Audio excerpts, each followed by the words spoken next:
So, as noted earlier, a major goal of our trip and our experience to Haiti was to gain a deeper cultural understanding. In order to do this, as was previously mentioned, we started studying Haitian Creole, and while on the ground, we talked with individual Haitians, and we heard their stories, heard what makes them tick, laughed with them, and heard what was important to them. And that was all sort of part of a second major goal of the trip, which was to cultivate and maintain and deepen Genesia's relationship with the people of Born, with ASB and with Hope.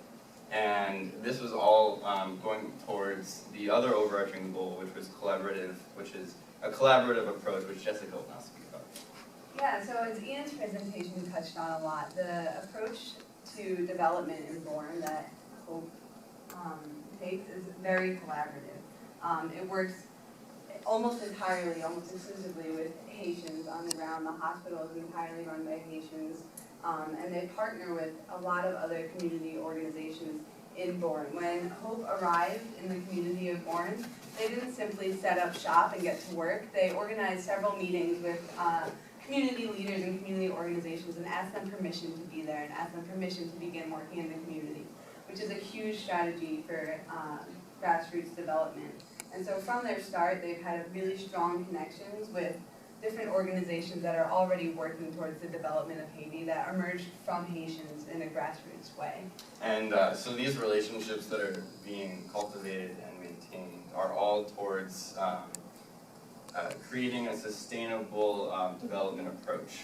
So creating sustainability. So my project was basically a study of some of these sustainable development strategies that are being employed in Born and the surrounding area to further social and economic development. So what do we mean by sustainable development?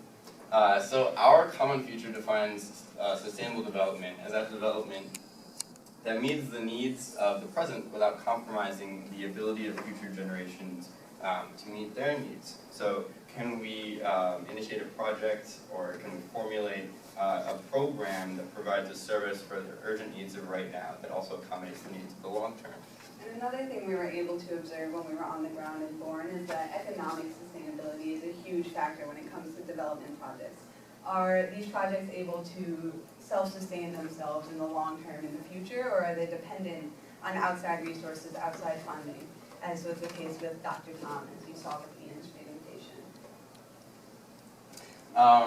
So as an example of one of these potential models for sustainable economic development, I looked at the Tibouk Cacao Cooperative. So the Tibouk Cacao Cooperative is located in a village called Tibouk. It's about a half-hour drive away from Born. And so about the cooperative. It was founded in 1984 by a group of farmers who were interested in more profitably cultivating cacao.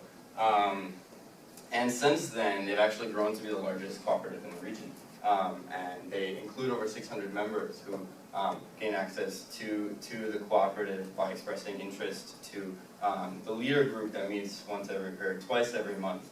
And then they decide membership. They offer membership. And then after that, once you're a member, some of the benefits that you receive are access to solar panels and computers, which are great technological devices that Haitians wouldn't normally generally have access to. And additionally, the cooperative offers educational resources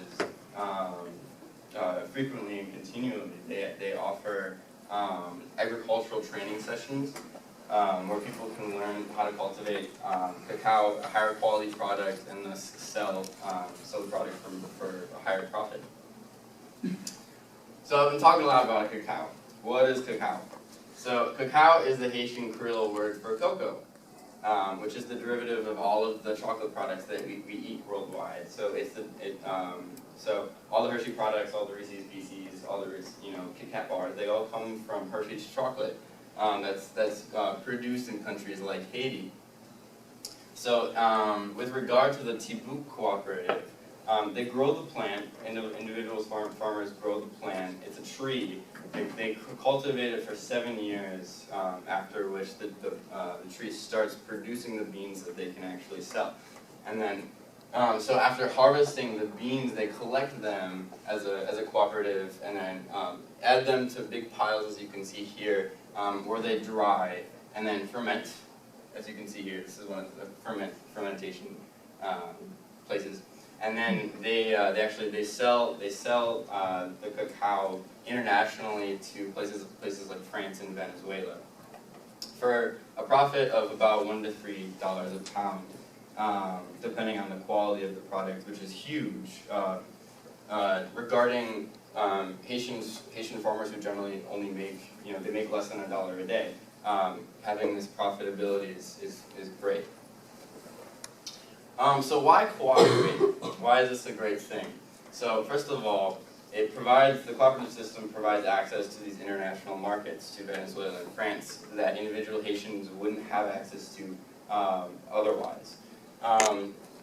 Secondly, it accommodates sensitivity to the short-term financial needs of the Haitians while also accommodating long-term needs. So the Haitians, they need to support themselves and pay for the amenities of life, like education and food, tomorrow or next week, and they can't afford generally to dish out the 7-year investment to do a big cacao plantation. So using the cooperative system, they gain access to this immense profitability while also being able to sustain themselves in the short term.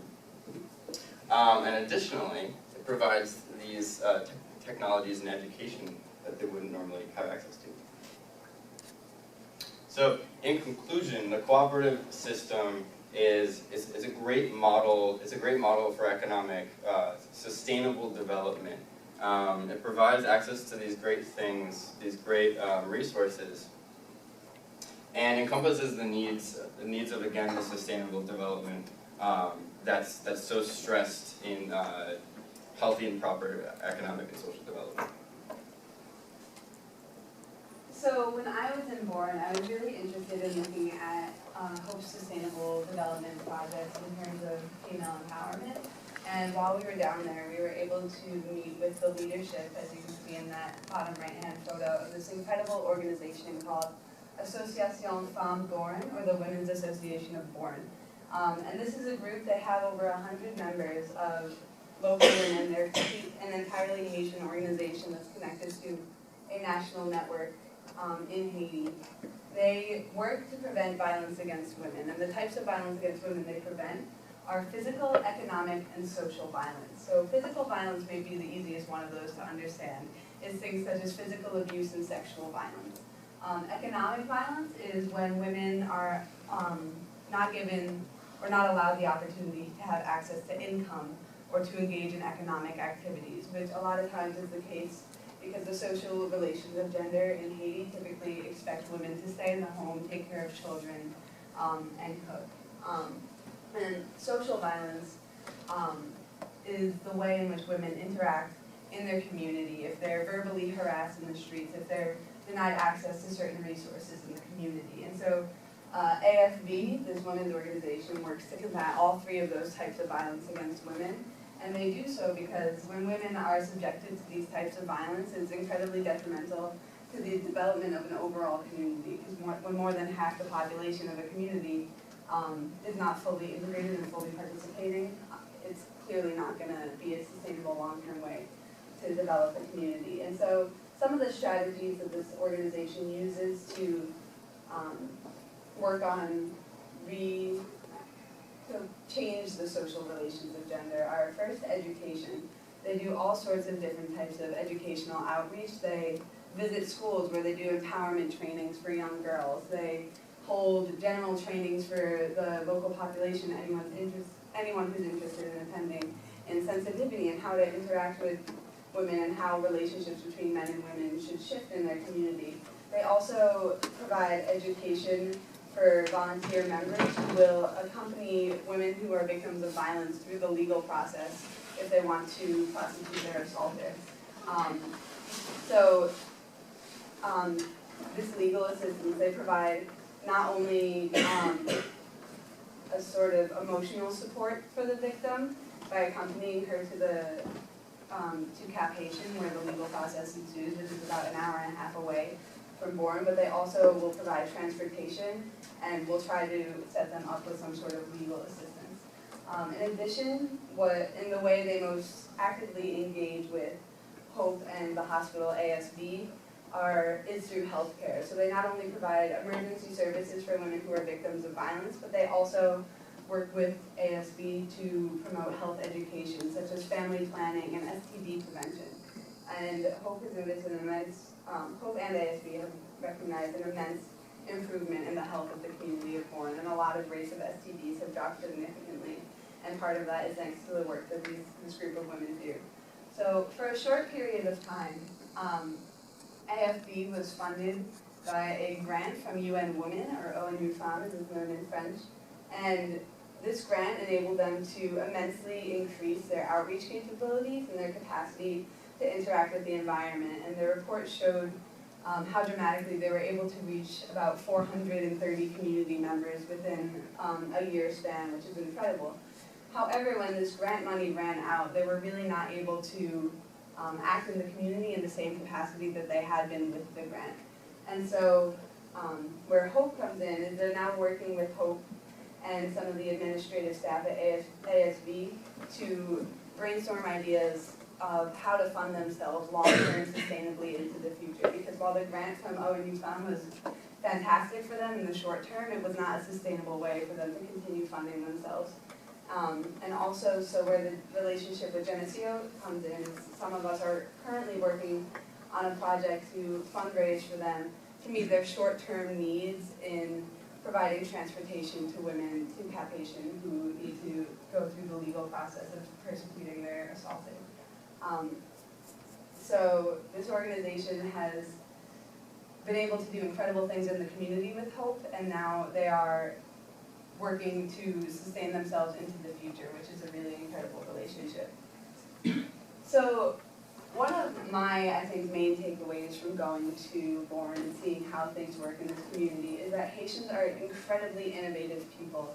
They recognize the hardships and the struggles and the issues that their community faces, and they're actively engaging and looking for solutions. And what's amazing about HOPE is that they are recognizing that the Haitians in Bourne are working towards solution and empowering those solution development processes through a culturally relative perspective, which is really incredible. Mm-hmm. And the cooperative is a really great example of this innovation that's being used to further the economic and social development.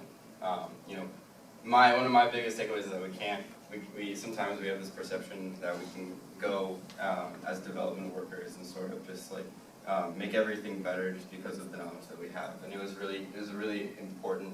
The experience was really important in learning that this cultural relativism and understanding the nuances of Haitian identity are really important things to consider when working with development.